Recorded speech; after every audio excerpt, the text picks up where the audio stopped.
साल था 2021 और दिन था 4 सितंबर। काबुल के 5 स्टार होटल सेरेना के लॉबी में एक शख्स, नीले ब्लेजर पहने हुआ एक शख्स कॉफ़ी की चुस्कियाँ ले रहा था।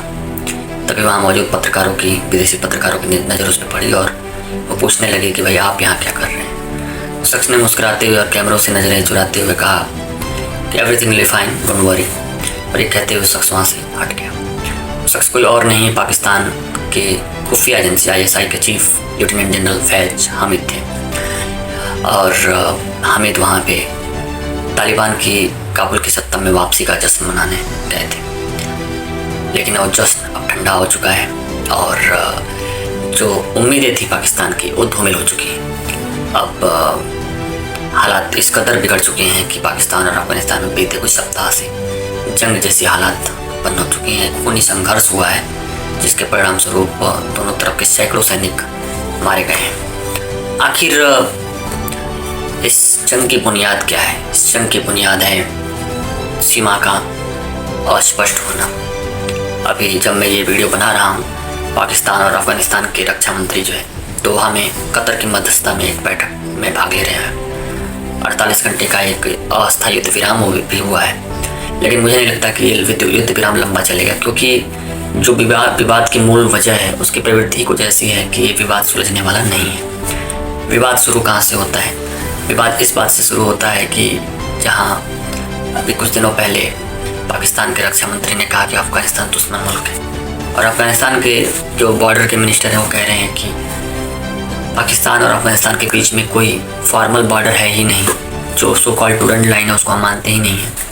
हमारी जो सीमा, हमारी जो टेरिटरी है वो अटक ब्रिज तक जाती है। सोचिए अटक ब्रिज कितना अंदर है पाकिस्तानी सरहद के अंदर। लेकिन अब इसकी जो पृष्ठभूमि है वो औपनिवेशिक काल में जाती है, अंग्रेज़ों के समय में। अंग्रेज़ों ने 1893 में डूरंड लाइन जो है ड्रा की, और इस लाइन को ड्रा करने के पीछे उनका एकमात्र मंसूबा था कि उस समय तत्कालीन जो है ब्रिटिश इंडियन जो टेरिटरीज थी उनकी हिफाजत करना। किन से? सोवियत से। उनको ये डर था कि सोवियत आर्मी कभी भी हमला कर सकती है। उन्होंने काबुल और अफगानिस्तान को एक बफर स्टेट के तौर पे तब्दील करने का निर्णय लिया और इसीलिए डूरंड लाइन ड्रा किया। दिलचस्प बात यह है कि पाकिस्तान स्वतंत्रता के साथ ही डूरंड लाइन को मानने लगा, लेकिन अफगानिस्तान में कोई भी हुकूमत हो सत्ता में कभी डूरंड लाइन को मान्यता नहीं थी। इसके पीछे एकमात्र वजह यही है कि पश्तो कबीले के लोग डूरंड लाइन के इधर और उधर दोनों साइड में रहते हैं। और आपको पता है कि कोई भी लाइन किसी कबीले को नहीं बांट सकती है, किसी समुदाय को नहीं बांट सकती है। खैर, इकरात इंदौरी साहब का शेर है कि दोस्ती जब किसी से की जाए, दुश्मनों से भी राय ली जाए। लेकिन अफगानिस्तान में अभी सत्ता पे काबिज तालिबान और भारत के बीच की दोस्ती जो है, भारत के दुश्मन यानी पाकिस्तान से छुपा नहीं है। और पाकिस्तान को ये कतई रास नहीं आ रहा है कि भारत और तालिबान के बीच में नज़दीकियाँ बढ़ रही हैं, क्योंकि उसका ये भरोसा था कि जब 2020 में तालिबान सत्ता में आया तो पाकिस्तान के सत्ता के प्रतिष्ठानों में खुशी की लहर दौड़ गई। एक पाक परस्त सरकार अफगानिस्तान में आई है और अब कम से कम हमारा वेस्टर्न बॉर्डर जो है वो सिक्योर रहेगा। लेकिन कहानी पलट गई है। अब दिलचस्प वाक़या ये है कि पिछले दिनों 5 दिन की यात्रा पे मौलाना मुत्तकी अफगानिस्तान के विदेश मंत्री भारत के दौरे पे आए थे, और इस दौरे पे बहुत सारी महत्वपूर्ण घोषणाएं हुई। लेकिन एक पर्टिकुलर अनाउंसमेंट जिसने पूरी दुनिया का ध्यान खींचा वो था भारत का अपने एम्बेसी को दोबारा खोलना। 5 सालों बाद, 5 ईयर्स के गैप के बाद भारत ने वापस जो है अपना एम्बेसी अफगानिस्तान में खोलने का निर्णय लिया, और एक बहुत ही बोल्ड स्टेप है, क्योंकि पारंपरिक रूप से जो है भारत को तालिबान से एक सहयोगी के तौर पे नहीं देखा गया कभी भी। इनफैक्ट 1996 में जब नजीबुल्लाह जो उसको भारत समर्थन देता था, उनकी हत्या हो गई बड़ी विभत्स तरीके से तालिबान के द्वारा। उसके बाद से भारत ने सारा संबंध तोड़ लिया था, सारा संपर्क तालिबान से तोड़ लिया था। और ये संपर्क अफगानिस्तान से तब बहाल हुआ जब 2001 में वापस अमेरिकी सेनाएं जो है, एक बार अमेरिकी सेनाएं अफगानिस्तान की धरती पे कदम रखी और तालिबान की विदाई हुई। तालिबान की विदाई के साथ जो है भारत ने वहाँ पे अफगानिस्तान में अपने कदम रख दिए और वहाँ पे मानवीय सहायता और तमाम चीज़ों में इन्वॉल्व हो। खैर, 2020 में जब तालिबान वापस लौटा तो फिर भारत सरकार ने सुरक्षा कारणों का हवाला देते हुए अपने दूतावास को वापस बंद कर दिया।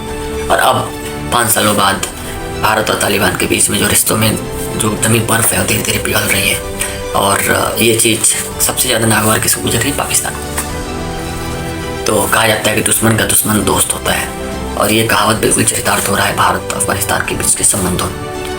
हालांकि अभी तक भारत सरकार ने तालिबान को अफगानिस्तान की एक राष्ट्रीय सरकार के तौर पे मान्यता नहीं दी है, लेकिन एम्बेसी का खोला जाना एक बहुत ही बड़ा एक संकेत है कि हम ओपन हैं, राइट, हम खुले दिल से आपका जो है आपके बारे में सोच रहे हैं। तो बहरहाल ये तो कहानी है भारत, अफगानिस्तान और पाकिस्तान की।